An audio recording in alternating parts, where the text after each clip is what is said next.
Welcome back. It's been a long time coming, but we have a video again because, well, season ended. I took a little break. I got a wedding coming up. Had a lot of stuff to do to plan for that, kind of comes with the wedding.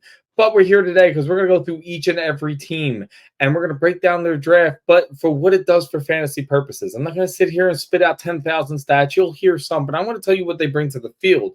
Are they good at running routes? Do they got good footwork? Are they bad at something? You need to know this type of stuff because that's what's important to draft, because people don't learn about the players. They just read the stats. So let's get into it first with the Chicago Bears, because they're the first overall pick. And we all know that was Caleb Williams. Caleb Williams. Well, we've heard Mahomes, but what if I told you he was more Kyler Murray plus? And I'll explain that in a minute. He's got incredible arm talent, and he's got the ability to make these off-the-cuff plays to the level of Brett Favre almost. Like, you might call it Patrick Mahomes. Maybe I'm just a little older, but he reminds me of Brett Favre with that. He's a gunslinger in that ability, but with accuracy, because he's hit tight windows at a 47% success rate. That's pretty damn good when you can place the ball right here or down here or put it low at the knee or maybe up high, because only your guy can get it and the defender can't touch it. If you go back and look, he has one of the lowest defended balls rate that I have ever seen. I really just don't see defenders getting hands on the ball. So when you add in this top tier talent who has the accuracy, his biggest issue will come over the middle because he's smaller. He's not that tall, and that's why the Kyler Murray comes into it all. So that incredible off-the-script passer ability, that's important to turn an RPO into a QB bootleg that becomes a 60-yard pass to DJ Moore. And what rookie comes in, speaking of DJ Moore, what rookie comes in with DJ Moore? Keenan Allen, Rome Odunze, DeAndre Swift, Gerald Everett, Cole Kmet. Like, it's a bomb squad of a team. And he's got this competitive nature, so I don't expect him to be cool with the same old Chicago Bears, 4 wins. They're not built like that now. They're built to be a playoff team. They're built to hit the ground running. And they were ready to do it with Justin Fields, but he just couldn't get it done. So they bring in a Caleb Williams, and he's got this ability to give you everything. Like, yes, he can run he runs a lot of RPOs and a lot of, play action passes, but this is college we're talking about, where the stunt is like, you pull it in, pull it out real quick. It's just there to kind of make the play look fancy, and then you maybe do a dump off with it because there's a lot of screens that come off of RPOs in college. I digress. That's a whole nother thing. Caleb Williams has the ability to be a number 1 quarterback on your fantasy team, whether that's super flex, whether that's 1 QB. If it's 1 QB, you're drafting him very late, maybe with the last pick in the game. But if it's a super flex, it's not a bad QB2 to have. Like, yes, go get yourself that Jalen Hurts. Go get yourself that Josh Allen if you can. Go get somebody. But I would take a Caleb Williams in a redraft. We're not talking dynasty here. In a redraft over Deshaun Watson, over an Aaron Rodgers. Maybe Jaden Daniels jumps ahead of him because he's just got more running ability, and we'll talk about that in a future video.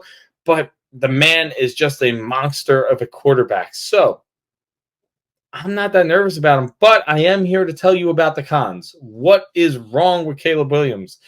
He has a tendency for the biggest throw instead of the best throw. He loves that deep ball, and he's great at those deep balls. But you got to know when to check it down. He can hit the underneath extremely well, and he's learning. He doesn't always take the big plays in this last year, which was nice to see that he was learning to live for another down, and I love that. But his fearlessness could lead him into that Brett Favre level, and that's what reminds me of Brett Favre, is that, I'm good, I'm great, I got this, I could do it. That's what he brings to the table, and that's great in one thing. And then it could obviously be a curse in another. There's not much to hate on Caleb Williams. He's the number 1 pick for a reason. He's a great quarterback. Can he parlay that into the NFL and be a great quarterback there? I think so, especially with these weapons, especially in redraft for this year.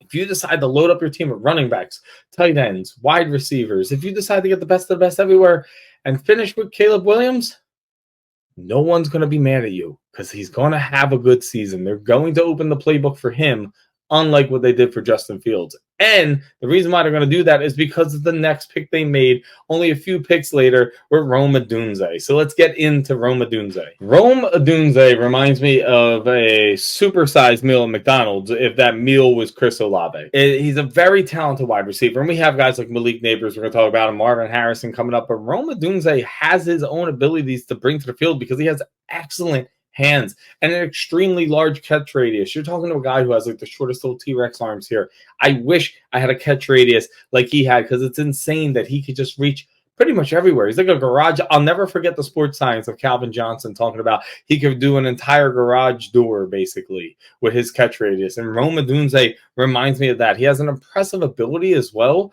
to change his speed with that size. It's to be that big and that fluid, it's really incredible. And he gives you a good vertical ability. So like I said earlier, if you're pulling that RPO and you're running a QB bootleg, Rome might be down that field for Caleb Williams, and they're hoping for the next 10 to 15 years. That's what they have. I would love that. We don't know if it's going to work. I have it with Jalen Hurts and A.J. Brown and Devonta Smith, and it's a beautiful thing. So, like, the Bears should want to mimic that. Listen, there's a lot that he brings to the game, but there's a little bit of an issue that Rome Odunze has here, and it's his hips. He has a little bit. He's a little slower to flip his hips. To get in and out of the comeback routes is a problem for him, and those are important because Caleb Williams isn't the greatest with comeback routes either. So if we're having A and B bad with the comeback routes, that could be an issue. Now, here's my thing. His hands are great. His speed with that size is great. Is his hips a little tight? Sure. There's not a lot of yards after the catch. That sucks. But, like, he could build into a man body, quote unquote man body, and that would be great. Am I drafting him for fantasy? Obviously, in Dynasty, yeah, sure. We'll talk about that all day. But redraft at the very end, yeah, it's going to be real hard for him to break out through DJ Moore, through Keenan Allen, through DeAndre Swift, through Gerald Everett, Cole Kmet, people that have either been on this team or brought into this team. It's really hard. So he has one of them rookie years that I see, like, maybe the first couple weeks are rough and it takes a while to happen. And then he hits real big at the end when him and Caleb Williams are finally getting together and getting their connection figured out. And if that's the case, let somebody else draft them. Because what they're going to do is draft them, and you have to play fantasy in quarters when it comes to seasons. And let them struggle through that first quarter, maybe even that second quarter. Then you either trade for them, or even better, they're probably going to drop them for the new hotness on the waiver wire. And that's when you pick them up. You pick them up towards the end of the season. Because, yes, there's going to be cold games at the end of the year, and that'll affect Caleb Williams as a quarterback and Rome Odunze in the passing game. But they're not just going to give up on it. Keenan Allen's older. He does get injured. It happens a decent amount to him. So there's a possibility that at a certain point, Keenan will be above him, Rome will be beneath him, and that'll kind of flip a little bit. But Rome has that big playability where Keenan's going to be playing the underneath, and DJ Moore is going to go into the intermediate. So don't sleep completely on Rome Odunze, but don't rush to get him either. It's about playing chess, not checkers here. And with Rome Odunze, I'm okay with not getting him right away, but knowing he's a target for me a few weeks into the season when he probably comes out of the gate struggling.